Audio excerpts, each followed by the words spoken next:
Writers, agents, and publishers, for the first time since the Gutenberg Press, find themselves lost in a maze of mystery as technology alters the shape of the publishing industry. Searching for Answers is a group of writers throwing pop culture, writing, and publishing into a crucible of clarity, passion, and humor. This group is the Right Pack.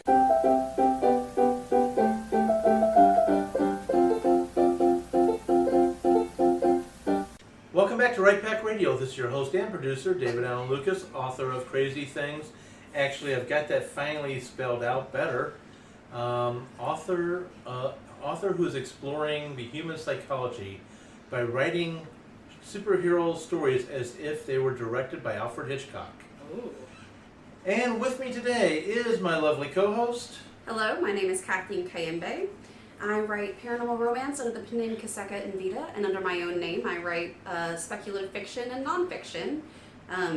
My essay on Octavia Butler has come out in Luminescent Threads, Connections to Octavia Butler, as of August 15th, so you should go check out the book. You can also see the essay on okafrica.com. Excellent. Cool. My name is Jennifer Stolzer. I'm a children's book author and illustrator. My fantasy novel, Threadcaster, is available on Amazon. Please check it out and leave a review if you read, because reviews are very helpful. I'm currently working on my second short story for the Threadcaster universe, which is called Wind Curse, and it's the one that features the person who put the winner of my little leave a review contest, but I'm going to keep that a secret until the story comes out, so you know who you are. All right. I'm Brad R. Cook, author of steampunk and other historical fantasy type things. You can find the Iron Chronicles, which is my trilogy, Iron Horseman, Iron Zulu, and Iron Lotus. But definitely check out my short stories. The latest one is Doomed Flight of the Majestic. It is my homage to kind of 30s and 40s cinema. And check it out. It's only 99 cents as an ebook. And then look for more. It's all at bradrcook.com.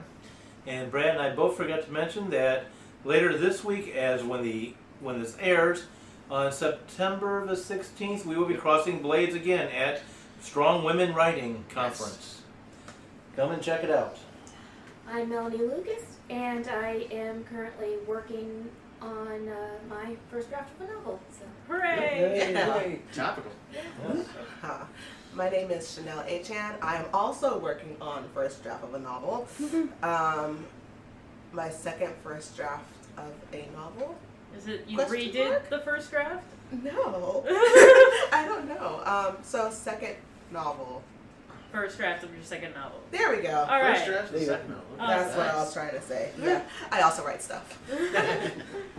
And I'm George Soroy. I'm an author of science fiction for the young adult reader. You can find my young adult sci-fi novel Excelsior and the complete 5-part serial from Parts Unknown, both on Amazon as ebooks with paperbacks to come. I am also currently working on Ever Upward Part 2 of the Excelsior Journey. That's currently in edits. I'm also a voice actor and audiobook narrator. You can find more info about that at he'sgotit.com. I'm also the proud president of the Missouri Writers Guild, and I look forward to seeing you guys at PennCon in September and Archon in October 2017. Why is it always after you? I'm like, oh God, I forgot to mention this. I forgot to mention that. It's because he comes so well prepared. He does. He really does. I write it down. He writes That's it down. the only way that I can get rid of the uhs and the ums, so and you knows. Cool. Yeah. And today we're going to talk about probably a lot of authors or a lot of writers' biggest problem, and that is the struggles of the first draft. Dun dun dun. Dun dun dun dun. So, tell me about. You've got several people. Actually, I'm at the time we're recording this. I'm working on 2 first drafts. Because the first draft of one is taking so long that they need to get the other one started if I want to get these things out when I want them out. So, And thus we have the first danger of the first draft, which is not finishing the first draft. right, that is. Good way to start. But I have to finish this first draft because with what I'm writing right now, I kind of mentioned earlier, all my stories are interconnected. So the character who's the protagonist in the first draft of the second book gets introduced as a character in this book. So I have to have this done, or the universe doesn't make sense. when you get to the second book. Maybe he's just building intrigue. Yes. Or maybe he'll actually put out a prequel. No, I learned from George Lucas, don't put out prequels. You can learn from Bing, bing, boom. Orson Scott Card and just put out the prequel. So, what are some of your struggles? What are some of your struggles, and how have you overcome them? Well, Go for it, George. Well, when I think of a first draft, I think of two things. I think of the blank page that is that's up on your monitor, that's just kind of staring at you and daring you to put something down. And I also think of a little something that the pro wrestler Terry Funk once said to Mick Foley about matches. So like every match is a great match until it begins. Huh. And basically that's what it comes down to. What you have in your head is an incredible epic piece of work. You can see it all play out in front of you. But then once you start putting it down on paper, you're just like, and you have no idea what the hell you're doing. that's how I type. I so- just slap at the keyboard. And so Chanel did a great visual there. and so yeah, that's real. Those are the two things that really that really come to mind when I think about the first draft. You are basically just going in and you have an idea, you have a concept, you have a plot in mind, but it all starts with putting those first few words down on the page and seeing where it goes from there. Oh, well, so struggles of first draft for me involve not completing them, as Brad mentioned, because I'm the kind of person that pantses her way through the beginning of a story, and then if the plot doesn't resolve itself after a while, we'll pants her way through the beginning of another story. Mm-hmm. And if that one looks like it's trying to get too long and she didn't feel like she has time for that, we'll pants her way through the beginning of another story. Like, I have so many things that I have started and left unfinished because there are very few stories that are longer, that are novel length, that I have actually committed myself to finishing. And that works for me creatively, starting a lot of things, but I also feel like maybe I'm doing the writing thing wrong because everybody else is like, when you start something you have to finish, and I'm a scanner according to Barbara Sherry's definition, which basically means I like to do all the things, and I don't necessarily want to be an expert in everything that I do, but I like to do all the things. And that's the same way I write. So my biggest problem as a first drafter is that I have so little, I have such a horrible track record with finishing longer stories that I'm like, how do I even do this? Like, when I want to do it, what do I do? Just real quick, actually two things real fast. One, that's interesting. I've never heard it called a scanner. I've always heard it called a general practitioner versus specialist or jack of all trades, master of none. But Yeah, but see, that judgment that came out in your voice is part of why scanners have such a huge problem now. Because we're told you have to do this thing, you have to finish, Well, you then have to whatever. You Well, have to correct let me the adage. let me apologize for the thing that came out of my mouth because that yelled at me. That was not at you. Because I tended to do the same thing. In fact, I was, until Brad, Jen, and Fedora talked me into plotting, I was a pantser, and I found myself doing lots of let's begin the story. And I never would finish it, but then that was because of scheduling. That was called a full-time job that would not let me have time off to do anything, including nighttime when I should be sleeping. So, with that, to the plot side. yes. Are you a dovetail? Okay, good. Over to you. Hopping on the scanner wagon here. Hey, girl. Hey, girl. So I am also a scanner. I start things. I very rarely finish them. I just come to recognize and embrace this as my MO. That's just how it works. But I am also a pantser. I will probably pants until the day I die. I don't know that there's any talking me out of this, because for the way that my creative process works is if I plot too much, it kills the magic. And if the magic's gone, I'm no longer interested. Oh, look, something shiny. Cue scanning other thing, starting other thing. This is why I have so many unfinished stories. But the thing is, there's also a particular type of scanner called, is it a cyclical scanner? Cyclical. I'm cyclical as well. Yeah, so what goes around comes around for me. So I will start this story, and it can be 10 bajillion years later. I'll come back to it and I'll be like, ooh, that was a good idea, Chanel. Good job. Okay, I need to finish this. And I work in fits and starts that way. So as much as it is like kind of an issue with the first draft of never getting things done, it's kind of like my own little private pleasure of finding these little gems that I've hidden for myself. No regrets. Stephen King does something like that as well, because he goes back into his little drawer and finds stuff. I think we have the same birthday.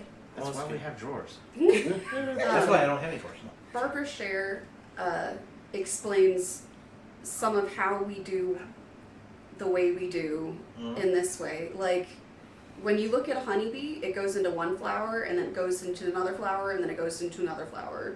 And you would never look at a honeybee and be like, that bee is so horrible. Why doesn't it just stick with one flower? Why does it keep hopping to everything? Because that's not the bee's goal.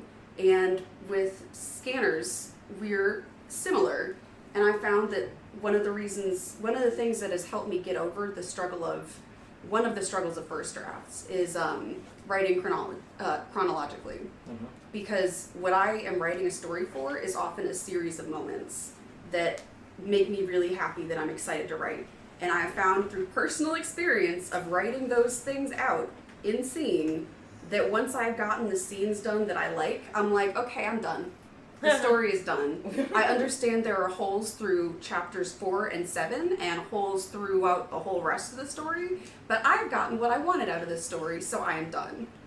That's why Kathleen has rules for herself, because otherwise they just won't get done. Right. Okay, I too am a scanner. And I would throw this out that, if you want to call it a jack of all trades or whatever, and if you look at my career path, it's very obvious. If you look at my career path since I became a writer, it's disgustingly obvious. I mean, I've been in publishing, I've been in marketing, I've been in actual writing, I've been in the, whatever you want to call the organizational work that comes with being a writer and all that kind of fun stuff like St. Louis Writers Guild. But the point is that when I actually sit down to write, I too am a scanner and that I start a ton. I've talked about here some of the novels. I've only actually put down one book. So in that I started it, I was writing it, I got halfway through it, I decided I did not like it, and it is the only unfinished novel I have ever written.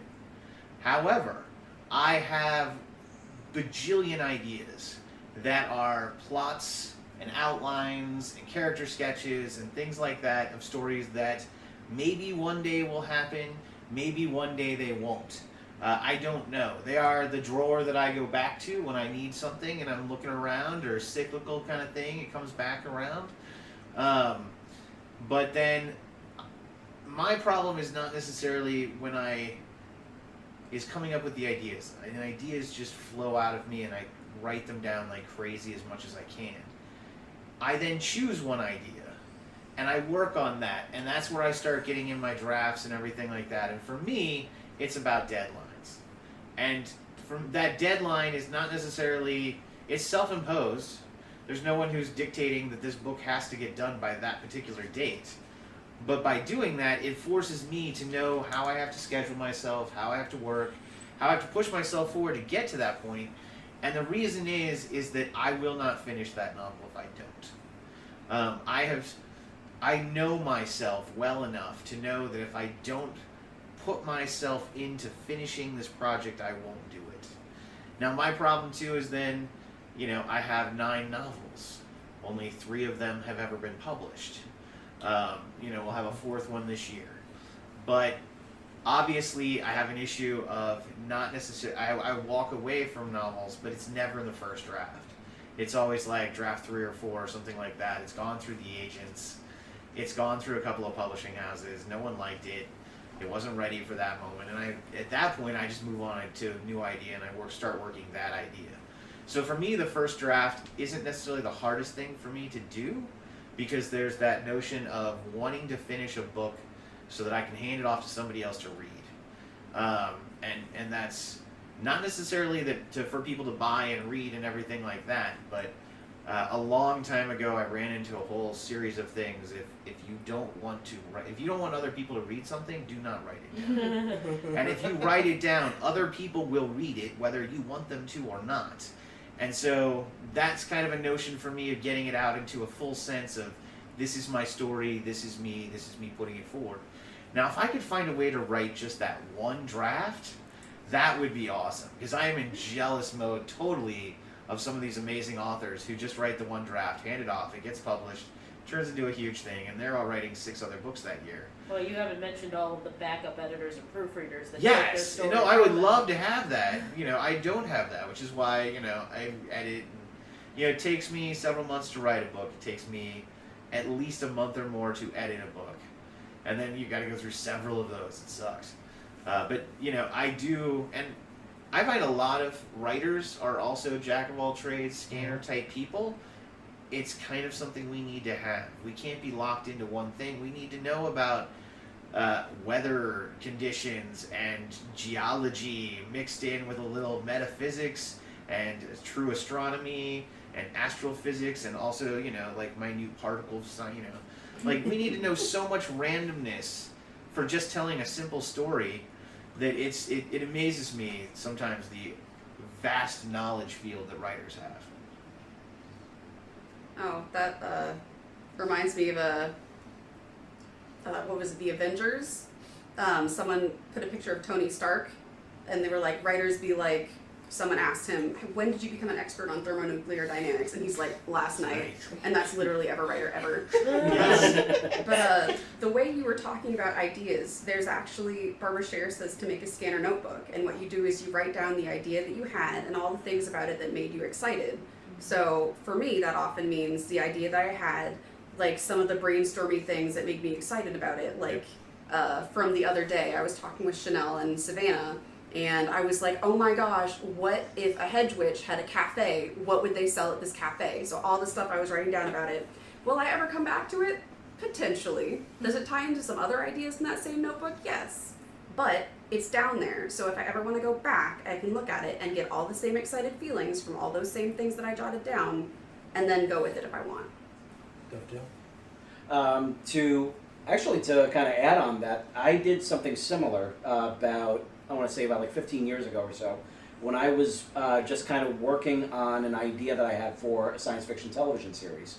And basically what I did, and this is something that I think can apply to all kinds of writers, what I did was I basically wrote my own Bible for for the series. I not only basically what I when I say like a Bible, it's basically like it's a full summary, of the series. It's like a synopsis of it. Really fast, just want to say, as you're talking there, go if you wish to pause this recording and jump back in time on Right Back Radio, look for Story Bible. Keep going. Yes. Basically, what I did was it was like a brief rundown of the story, followed by a full synopsis of the backstory, followed by character breakdowns, followed by what I expect the series to eventually go to, and the real fun part was one of the last pages where I put a series of possible storylines that would be like kind of one-offs, like for that particular series. It was going to be like a continuing series, but there were these specific stories that I felt would be a lot of fun to write. So basically, I still have that file, and I still have my possible stories that can be broken down into future novellas when I expect to take this particular series to the literary phase, which is looking like it's going to go in that direction, and not on television because I do not have a budget that can work to get it on television. Chanel, then Kathleen, then Brett. Just you saying that just now reminded me, I have something of a story Bible or something, I don't know. For my, when I wrote my first novel, I'm looking at Kathleen because I feel like I've told her the story before. You were in middle school, right? Yeah, so I was, unfair. I was young and stupid and had just read a bunch of Robert Jordan, and so And had written a novel. and true to Robert Jordan, I had a language, I had a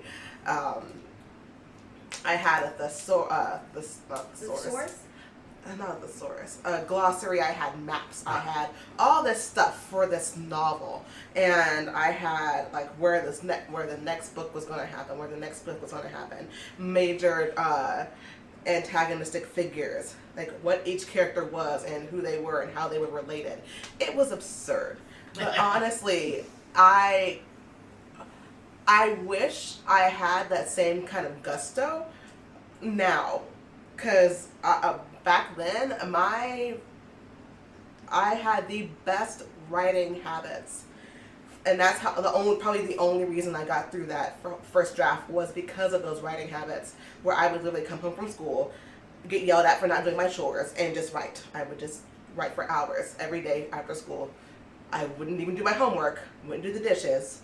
I would write, get yelled at for not doing the dishes, and and do the dishes, go back to writing. That was my life for about a year, and I finished this novel.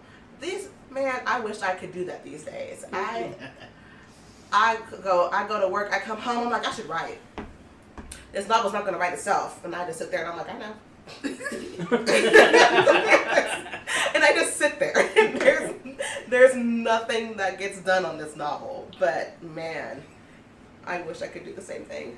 So, sidebar, I'm really glad you brought up writing habits, because that is a huge part of my struggle writing first drafts. My current writing habits, which are not as good as they were when I was in middle school, high school, college, because you don't have as much time anymore. But also, I'm really glad, George, that you brought up where you saw the series going. For those of us who are cyclical writers, who will start going on a story, have a huge burst, and then it'll peter off and you'll go to something else, and then you'll cycle back to that story later, for the love of all that is holy, write down before you jump projects where the story is going. I cannot tell you how many times I have cycled back to something, been like, oh, cool, I like this. I could go ahead and continue where I was going. Wait, I don't remember where I was going. I got to that's where I stopped? Are you kidding me? Where was this going? Kathleen! So just a few notes. I think the story is going here. This needs to happen. This needs to happen. This is going to be a twist. Just, you'll thank yourself later. Oh, yeah. Mm-hmm. Brad, then Jen? Yeah, write 1,000 ideas. Like, if you have 1,000 ideas, write them down. The biggest piece of advice I can give you today is literally to save everything you write.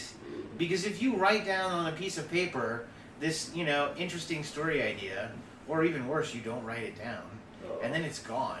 And then you're a week later and you're trying to remember that idea that you had a week ago, it never flies, okay? It never happens. But if you have the piece of paper, you're like, oh, yeah, I remember that. I totally was going to do that and that and that and that and that. So write everything down. Save what you write. Save your drafts. If you write half a draft, save it. Don't get rid of it. Print it out, maybe. Keep it. You never know. But Chanel was going to say, I also was in high school and did the whole giant universe. There are 9 books. They're all planned out with character arcs and story arcs and languages and worlds and maps. And I totally want to publish it one day. And it was my first finished manuscript, Took me years to write. It was awesome. But, when we're looking at all this and we're going through all this, and as, George is saying, knowing where to send something and how you want it to go, one of my biggest motivators is publishing. The notion of, and not everything I write gets published, but the notion that I'm writing it so that I can send it off. So I just finished a book, okay? Literally in the last month. So when was GatewayCon? GatewayCon June. was June. I had started it before then, shortly, and it's a small little middle grade thing, so it's easy to write like that. But I just finished it. And the reason I forced myself to get through it and finish it and do all the research and get it all out was to send it off. That's the motivation. That's why I finished it. That's why I got it ready to go. If I didn't have that, like if there wasn't some little piece in the back of me going, you need to take the next step after you've written the thing, I don't know if I'd finish the thing. And that's me. I know that from high school where I didn't have that push. When I was in high school, I didn't think you could publish as a kid. That was like something that was, only Christopher Paganini did it. And he was like, some child prodigy who went to like a special school and stuff like that. So I did not think I could publish. I thought I had to wait till I was older. So I was constantly writing ideas down. I constantly started stories and would never finish them. Like that was my entire younger years. And then at some point, and actually D&D helped with this, learning how to finish a story, because you're gonna play. I had an audience that I was DMing, so there were just like What? 4 people. Dungeon mastering. Dungeon mastering and what? Yeah, Dungeons and Dragons. Thank you, Thank you, everyone. there you go. Continue. So yeah, doing that though forced me to have a deadline, i.e. the next time we played, and then we ran through entire stories. So I would have to then finish it and then come up with something new to play after it, usually a sequel of some kind. And that taught me how to kind of finish stories, which was interesting. But it's really that notion of knowing where I'm going to take it next. Whether that's I'm handing it off to somebody else to read. Right now that means I'm going to publish it as a book or a short story or something along those lines. Or I want to send it off to somebody to, have an agent look at it or something like that. And that step for me has been critical in getting past, like, hitting the final period and hitting the end on anything I write. Jen, do you still have your reservation up? Sure. I've been waiting patiently because I feel like I'm the only one in the room who's not a scanner or whatever that is. Not a jack of all trades? No, I sit diligently for 12 years on one fantasy novel until I eventually publish it myself. See, that gives me That's hope great. that Yeah. Beast of the Moon's going to come out one day. Seriously. But see, you finished it though. How? I finished it after like 7 different drafts of it because I knew the idea was good and I was working down my outline, working toward completing this thing that I love and getting better and better and better at it as I went through it, because the fact is that I hate first drafts. They're stupid. I prefer to have a thing in front of me that I can then workshop. If there's words on the page, I can make them better. If there's no words on the page, then I have to put them on the page, and that's hard. So, my vote is, I enjoy, when I finally got a first draft done, I did not let that thing go until it was perfect, because I was finally having fun. Yeah, you give me hope. My fantasy novel, 2014. You could do Still it. the first draft. You're working on it now. How I did? guess we'll go with Kathleen, George, Chanel. You had DT up earlier. Oh yeah, that's right. Okay. So, you and I have been working on, for ourselves, a novel for 10 years. Yeah. My novel is not finished, and yours is. How did you make that happen? I didn't do anything else. More, please. I would spend my entire time thinking in that universe, noticing stuff in that universe. Threadcaster is informed by stuff I just experienced in my life. Lessons that I learned learning different things. Like, it started in college, and it went through college, and it went through one job, and then it went through freelancing. And I couldn't work on it constantly, but every time I got back to it, I was still having fun doing it because I enjoyed building that world and making it bigger and more authentic and more fun, and having our characters work together and seeing how they change and seeing myself in all of them and enjoying my own work. So it sounds like one of the things that you did that Heather Sellers talks about in her book chapter after chapter is that you kept yourself mentally immersed in the world, which is key to continuing being excited about a project.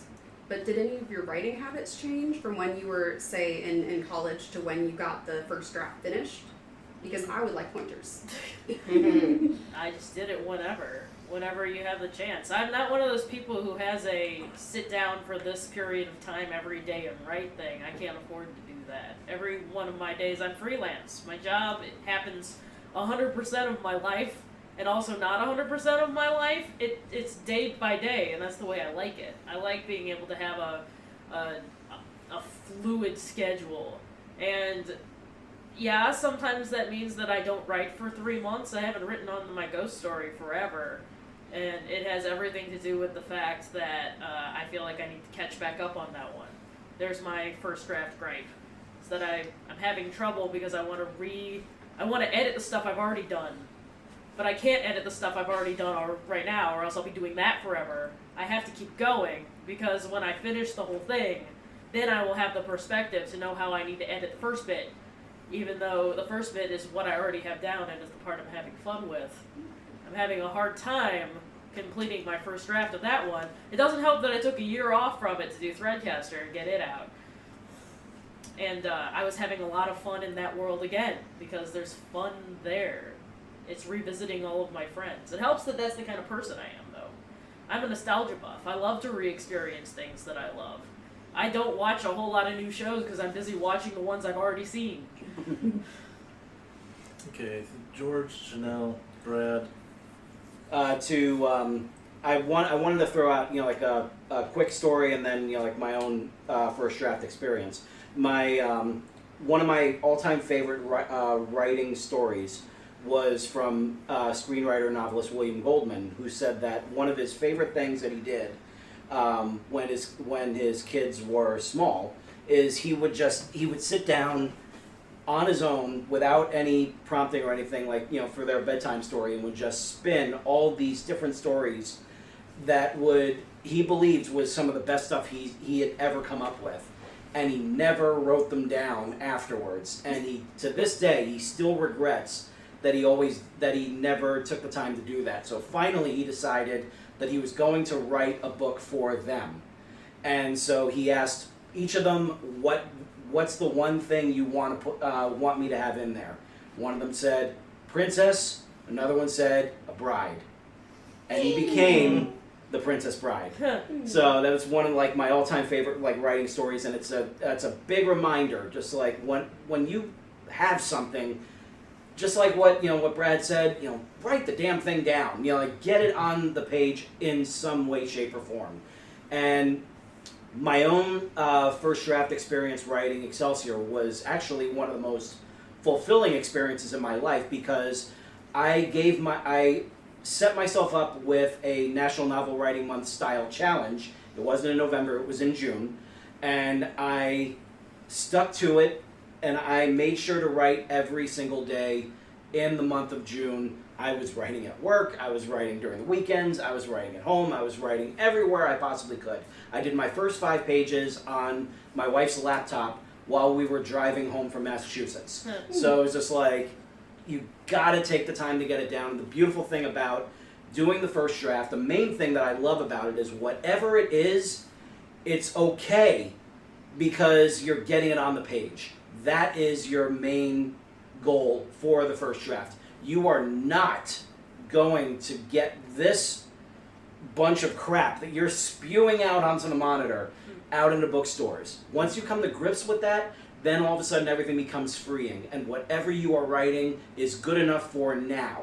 Not just good enough, it's good enough for now. Can I just say, I feel so inspired. Part of me was like, okay, I'm done. I need to go home and write the scene right now. Yes. And then I was like, you stay where you are.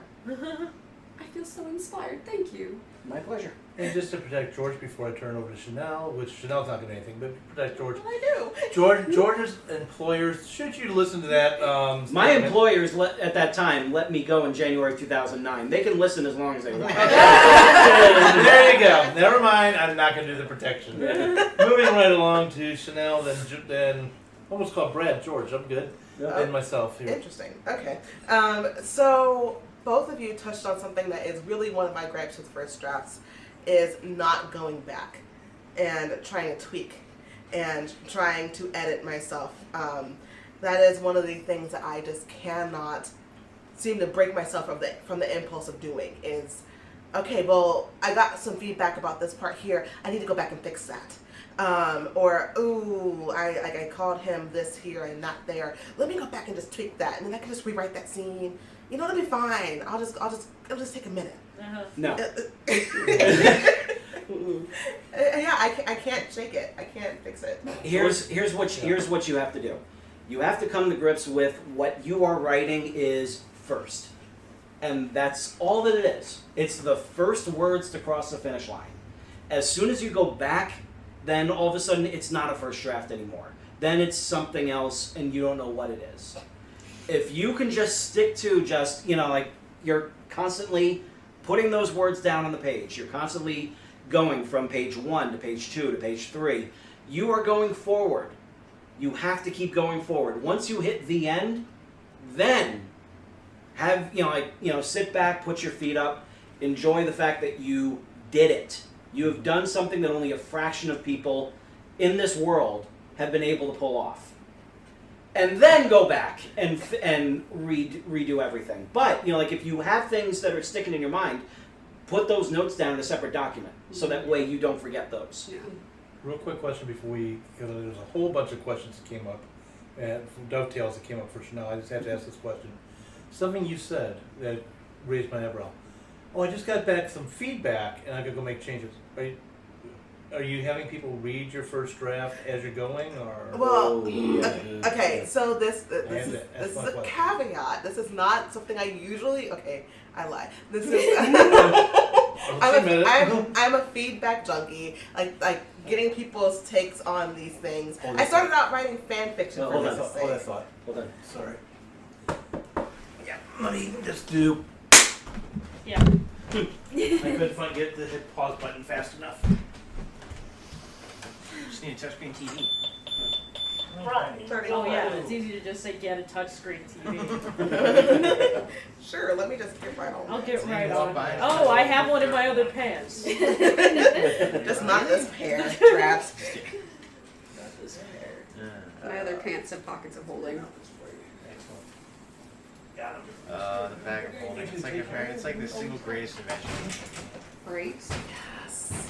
We all want one. I remember carrying around horses and dead bodies in them. See, my bag Maybe of that's holding you where couldn't hold Jason living K things in. takes. Oh no, we totally broke the rules and we made it a place. You And made we a hide place? people in there, so you try and get 5 people in, but only one person can get through the castle gates. So you just stick all the other 4 people in the bag of holding. That's awesome. That's hilarious. Yeah. That is wonderful.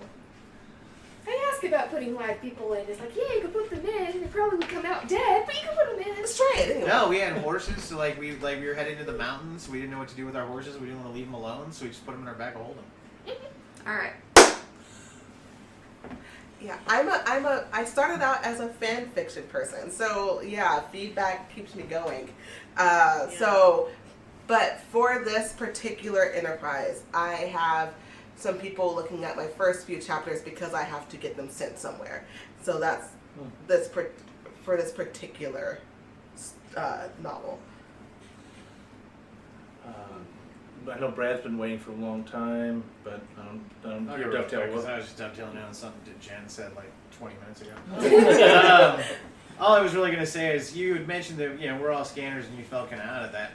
I would actually say your persistence is probably the best way to be as a writer. It might have taken you a really long time to get that book out, but you got the book out there. Mm-hmm. And there are a lot of people out there who stick with the book they write.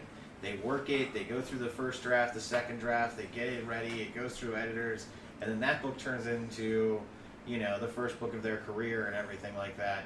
And unlike me, who's written a bunch of books that have not seen the light of day yet, most of the people I know who write the way you do, each one of those books is going to hit the light of day. And that's a pretty impressive thing that is a really kind of cool thing that you'll see in the industry. So don't knock yourself down. You're probably actually doing it right. Well, I'll turn it back on you that I envy everybody here for their prolificness.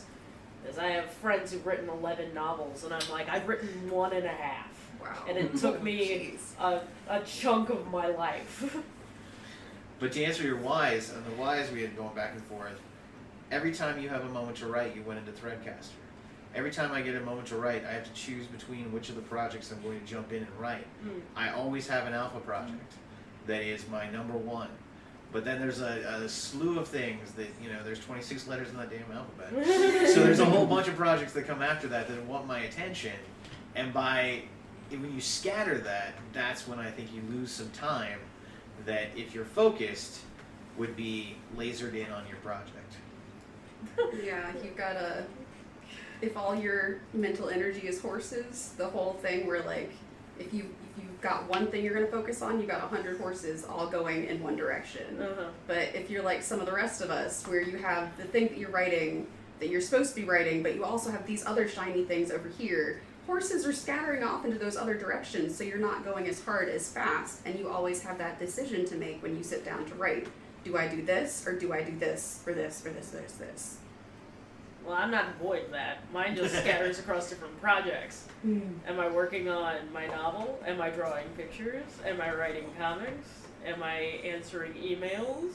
Am I writing fan fiction? That exists in everyone. I just have one pet that I focus on. You are segueing into Chanel. You want to go for that? Yes, two things. First, Anne Lamott calls first drafts shitty first drafts. They're going to be shitty by definition, so as long as you get it done, you're doing it right. You can edit it later into something wonderful. But if you just expect the first draft to be shitty, then and lower those expectations, you can get it done, which is something I need to take to heart with what I'm currently writing. The other thing was, you mentioned you're a feedback junkie and came from fan fiction, and I'm very similar. I finished more projects when I could post them so friends could read them and be excited about them with me, because then I was more excited about them myself, so I got more written on them. So with the collapse of LiveJournal as a social hub for me, I am struggling to get first drafts done in a way I didn't in high school and in college, because I don't have the built-in community and the built-in feedback that I used to with first drafts that would make them easier to get through. Question, would you define what you just did that? LiveJournal? Yeah. LiveJournal? Oh. LiveJournal was, oh goodness, it was a blog site, a personal blog site where you could, similar to Facebook, you had a friends list. You could see posts by your friends if you friended them, they friended you back, that sort of thing. You could join groups, also similar to Facebook, that were dedicated around certain things. And a lot of writers were on livejournal.com and a lot of fan communities. So there were a lot of different niche groups in there that you could come home to, and you could also lock your posts.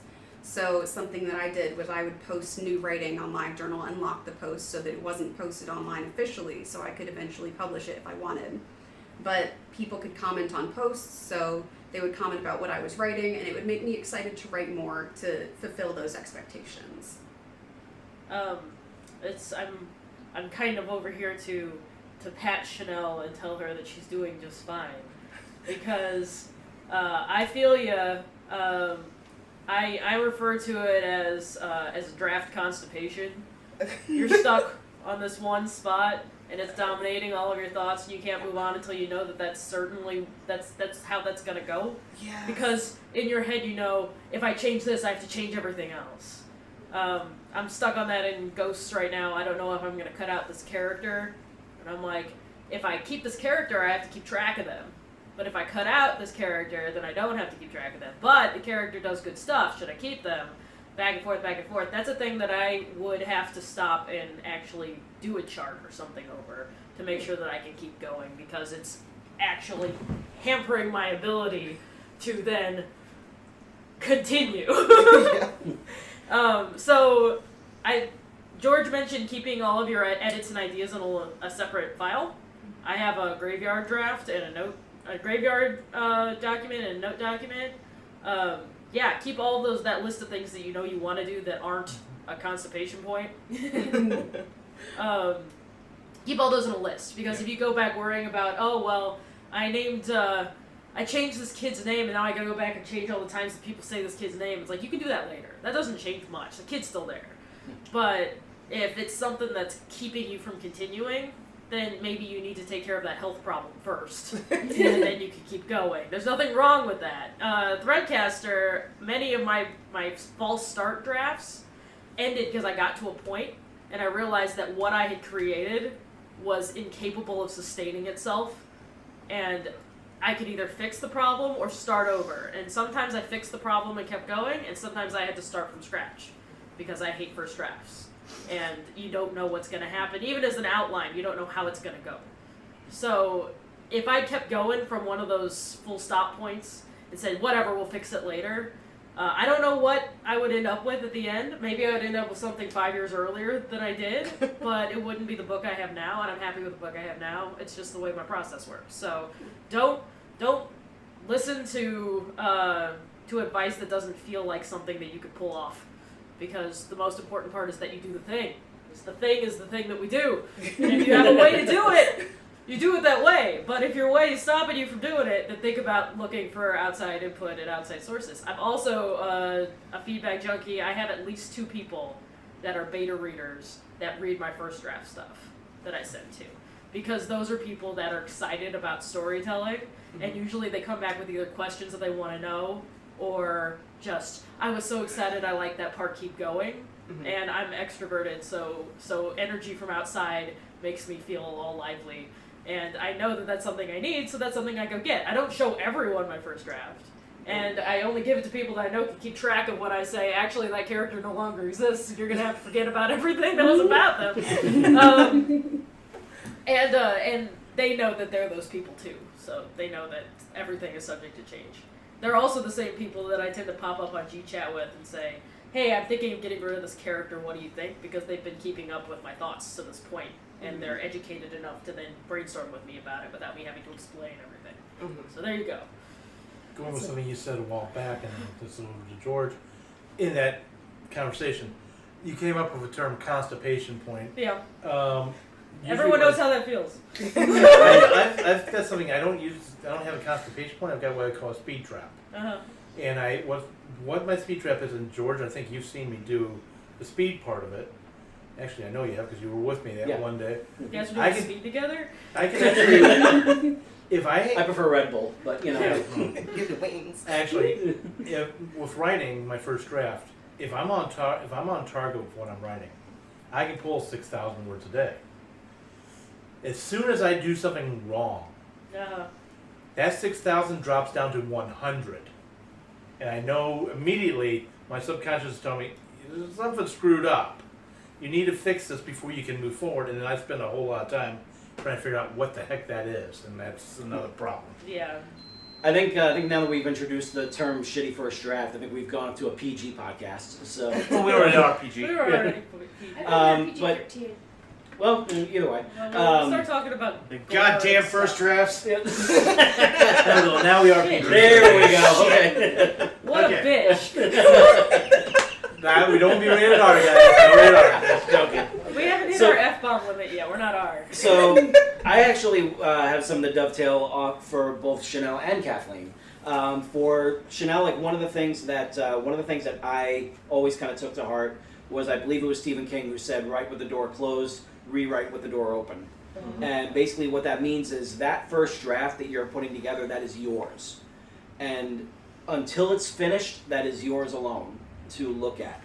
No one else can mess with it. No one else can put their 2 cents in it or anything. Like that is yours to hold on to. That is yours to cherish. Now, being a feedback junkie and playing off of what Kathleen was talking about with LiveJournal, what you can do is drop a little hints about what it is that you've put in to that without posting the whole chapter. So basically what you're doing is you're doing 2 things. First, you're whetting their appetite so that, so you're getting that sort of feedback feeling. And you're also getting them excited to the point where they're going like, finish already, I wanna read this. And also what you're doing is you're helping yourself with preparing a synopsis. Because what you're doing is you're basically condensing down what you're working on into much smaller pieces of text. So you could go ahead and basically kind of use that as your basis for your synopsis once you've finished writing your draft and figuring out where the story is going to go. So you're basically killing 2 birds with 1 stone by doing that. Oh, you can go ahead. Oh, that doesn't feel the least bit rewarding to me. Well, yeah. So it's good advice, but grain of salt. Yeah. So, Brad brought up deadlines and how helpful they have been to him, like right near the beginning of this conversation. And I am the kind of person that does well having a deadline, but I'm also the kind of person that cannot self-impose deadlines because I'll just be like, nobody else is gonna see it. Why do I have to listen to you when I could watch Winona Earp? I could Douglas be watching Adams Winona had Earp. it completely right. Deadlines make a swooshing sound as they go by. They make that lovely whooshing sound. You're like, oh, that was my deadline. Loved it. Yeah. So like Barbara Scher has this thing she calls real deadlines, where they're actually deadlines that are external. You find a way to externalize your deadline. So if you say, well, hey everybody, come over to my house on such and such day. I'm having a party. It's going to be a potluck, blah blah blah. And then you look around at your messy house and you're like, ooh, I definitely need to clean it before they get here. Then you have a real deadline. Yes. Whereas if you were just like, well, I want the house cleaned by such and such day, you could be like, I know it's tomorrow, but I'm tired. Yeah, and training myself to understand that was a real deadline and not a fake one was difficult. And I tried rewards and I tried all that kind of stuff, but that's not really the way I work. For me, it's about production of something. I'm sitting around in my house all day. I'm not necessarily reaping in tons of money and all that kind of stuff like that. So at the end of the day, I really want to be able to show that the last 3 months of doing nothing was actually doing something. And that's what a book kind of represents for me, is being able to like, this is what I've been doing. For me though, what it really comes in, so I created a chart at the beginning of 2017 for what I was going to publish this year. There was going to be a bunch of short stories that I put out, and then I've got the book that's coming out in November. And there's a second book that I'm working on as well. That was beautiful. It had dates. It was like, by the end, they weren't even like set dates. It was like, by the third week of, this month, I'm going to be producing, I'm going to be publishing. I've noticed from my Amazon page, I tend to publish at 2 times of the month, either at the beginning of the month or in like the 20s, the early like 20s. I don't know why that is. That's probably just this way I work in terms of weeks and stuff, but I've been noticing that. Now, the reality is I have published 2 things this year, as well as a couple of trailers, which I'll totally include because those take almost as much time to produce. But it is nowhere near where I thought I was going to be. So I've missed a bunch of deadlines. Gateway Con jumped in, killed a couple of deadlines. Yep. Stuff like that. So life happens, and I knew that, but I'm still on schedule. But it's not even the same schedule. Like Doomfly the Majestic came out just recently. It was not scheduled to come out until like the 4th or 5th thing this year. But it was the thing that was most ready to go. So I have another story that I'm working on about like first flight into space. It's a steampunky thing. That it was what I thought was going to be what came out next. It's not. I don't even know if it's going to come out this year because I still have to rewrite it and fix a couple of things and do all that kind of stuff. It's actually in first draft. Nice first draft state. I got to change it from that. But that's what I thought was going to come out first. And it turned out Doom Flight's what came out because that's just where my energies fell. I've got 5 or 6 different projects. This is where my energies went to. So hey, that's and I've produced. So I'm happy about that. So I look at deadlines as something set, and then I look at deadlines as something slightly flexible. Because I'm probably not going to make it. I'm probably going to be a week or so behind. But then my books, however, have hard deadlines. And I've been blessed with that since the last couple of years. Iron Horseman did not have a set deadline. That one went back and forth. It took like 2-3 years to come to fruition. And it did. Awesome. But then I had Iron Zulu the next year. That was a hard deadline. So I had to produce a book within a year. And I did it, and that was awesome. And then I had another, I literally had, the next year was Iron Lotus. So I had that. And then Emily, at the beginning of this year, was like, let's schedule you in for your book launch this year. And I was like, let's do that. And so having that date of a launch date. And Emily is the owner of Main Street Yes, Books. Emily is the owner of Main Street Books, who's awesome, and I love her to death. And when I was scheduling, because I knew I was publishing this book, And I knew it was coming out this year, so it was like, and that deadline is firm. It's hard. I have to be in the store with books on that date. It could not be any more firm of a deadline than that. And so because of that, I'm more than on track to make that deadline. So that deadline is very much a very firm set deadline. There's no problems. And to be honest, because it's a novel and the amount of work that goes into a book, I mean, the only thing that's going to keep me through the rest of August editing like a madman for almost 20-something hours a day is knowing that I have to have it out in November. So I've got to get it ready to go and be all ready to run by September so that I can have it all set, so that I can be at the printing by October, so that I can have it ready in November. There you go. Just real quick, a lot of And times... that's a really flaky timeline. I'm not going to give you the real. Sorry, I didn't mean to interrupt there. Just real quick, just want to point out that those who go down the traditional publish road, if you've got a contract, usually you have a contract like what Brad had. The second time I almost called you George, sorry. Second time. Yeah. I'm just going to get an I am not George t-shirt. Usually your contracts, and depending on how far you go, they'll have a contract of one book within a year. Sometimes the contracts might require 2 or more a year. So FYI that as you go down in your writing career. They're not going to assign you to a contract that they don't think you can fill, though.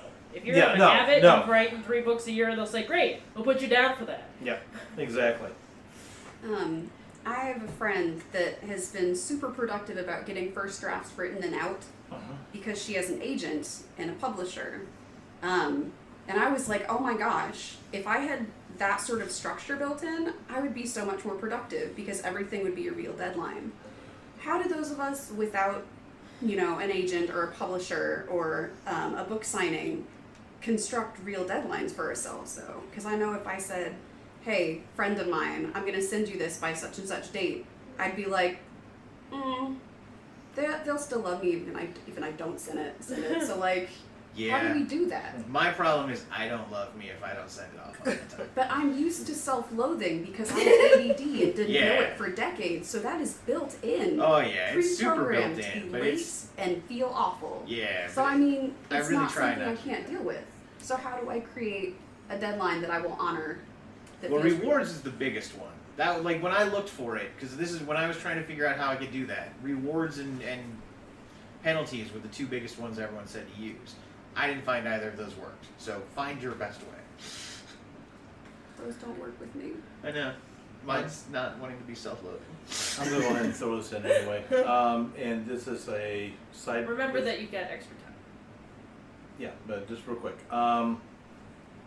You can have sometimes you can have all the structure and all the deadlines and all the discipline in the world, and your life can go topsy-turvy and toss that out. I have been dealing with that since 2008, almost 10 years. I've been re-getting back the discipline. So I just want to say, when you're wanting that structure, you've got to understand life can also destroy that structure. So either anybody else, whoever wants to go next. We'll go down the line. Oh, yeah.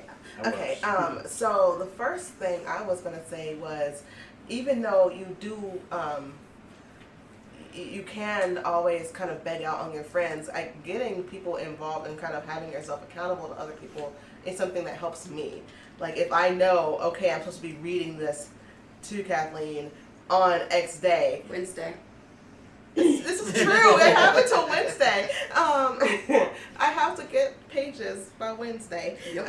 So I have to write, and because I will feel terrible if I have nothing to read. If I had nothing to bring to the table here, I would feel awful. So that's one of the things that helps me. And even if it's something that you can beg out on, it may be one of those things that you're less likely to do. Maybe. Make sure you give yourself attainable goals. Don't be so intimidated by the entire element of like what's ahead of you. If you break it down into like some smaller goals, then that makes it much more obtainable. Like you can go ahead and say like yes, in terms of say National Novel Writing Month, I have this 50,000 word draft that I need to write in a month, or you can say, I have 5 double-spaced pages that I need to write each day. And that is, once you do that, first time around, it's just like, Okay, so that took maybe an hour. I can do that. I can take like an hour from whatever I'm doing, and just focus on that. And then once you're done for that day. Then you can just go ahead and say like, okay, I fixed that goal. And then all of a sudden you can just keep on doing that throughout the 30-day mark. And as long as you stick to that, then by day 30 you're going to have a finished draft, which will likely be about 190 or so pages. And that's a wonderful, wonderful feeling. The way I kept up with my goals for the last leg of Threadcaster was I had to consciously give it priority. It had a priority rank in the rest of the things I have to do in my life. And when something comes up and says, oh, well, I have a new client, and they want it done by next month, I have to say the time that I have to work on Threadcaster is not negotiable time. Just because it's just for me, and just because it's just writing, air quotes, doesn't make it less important than other things. So if your goal is to have a thing that's going to be published, that's going to get you money, it is a job. Give that job the time you need to complete the job. So that's the way I did that. Huh? Slow clap. Slow clap it out. Yeah. I would actually say that one of the best things that kept me motivated is having critique group partners. And you've mentioned that, having somebody you're responsible for handing pages over to. Now, I will admit my critique group reads the second draft because I'm nice and I don't really want them to read the crap of the first draft. In critique group etiquette, you're supposed to read it over again before you give it to them. Exactly. Thank you. Yeah, so that's been nice. And I will say this too. Having critique group partners who are, publishing more than I am has been helpful too. Because their push of what they're doing has motivated me in the past to ensure that I do what I need to do. But really, it is nice to have that. I've got to hand my pages over to somebody, in 2 weeks. I got this number, and I have to say I am totally jealous of all your daily productions. He's writing like 5 pages a day. You got like 6 grand words to count. Yeah, I'm like, okay, I wrote today. It was a good day. now keep in mind, I'm going by the whole 5 pages a day thing. Yeah. When I wrote the first draft of Excelsior in June of 2008, my production has been very, very scattered since then. So, that's actually kind of cool. But I would say being accountable to somebody else is definitely one motivating issue. I agree. I'm horrible with deadlines. I'm horrible with self-imposed deadlines. I don't care. You don't care. Nobody cares if I'm not there. So, it's one of those things that it is something I've had to force myself to do. And the biggest one is giving it priority. It's the reason why I don't like to work on more than one project at a time. I've found that is happening less and less. But I have one novel I'm working on at a moment. And when I'm focused on a novel, really focused, right now I've got a novel coming out, so I'm really focused on getting it ready. The other novel that I've been working on, which is the History of St. Louis Writers Guild, is backburnered right now. It's going to sit on the back burner until fall. And then I'll be able to pick it back up, and I'll run with that, and that might come out unless there's something else shinier that has to come out first. But that's having that alpha project, having that thing that you focus on. And then I have a beta project, which will always be a short story that I'm getting ready to put out, or lately it's been animation and graphic design and that kind of work. Really has been more focused there. So I always have that alpha project though, and that's when I sit down to write, my main writing time every day that I order myself to sit down and do actual work at, that's my alpha project. And by doing that, I know that in X amount of days, it will get done. And yes, I have that date. It's going to get done by that date. That date will fly by, and there's 60 dates after that, and that's cool. Usually it's a couple of weeks. I normally miss my deadlines by a couple of weeks. Normally, though, if I have an actual deadline, a hard deadline, I try not to miss those. I try and turn them in. But I am a procrastinator, so it'll often be the day after that deadline. And on that note, we're going to have to end this one. So Tune in next week for yet another interesting topic in the writing industry. Thank you for listening. Have a great week writing. The struggle is real. Oh. All too well. The new theme songs for Right Pack Radio were written and performed by Meredith Tate. All copyrights remain with her.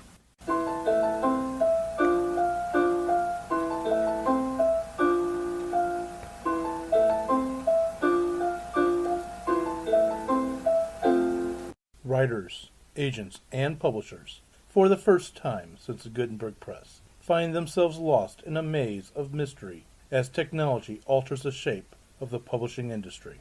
Searching for Answers is a group of writers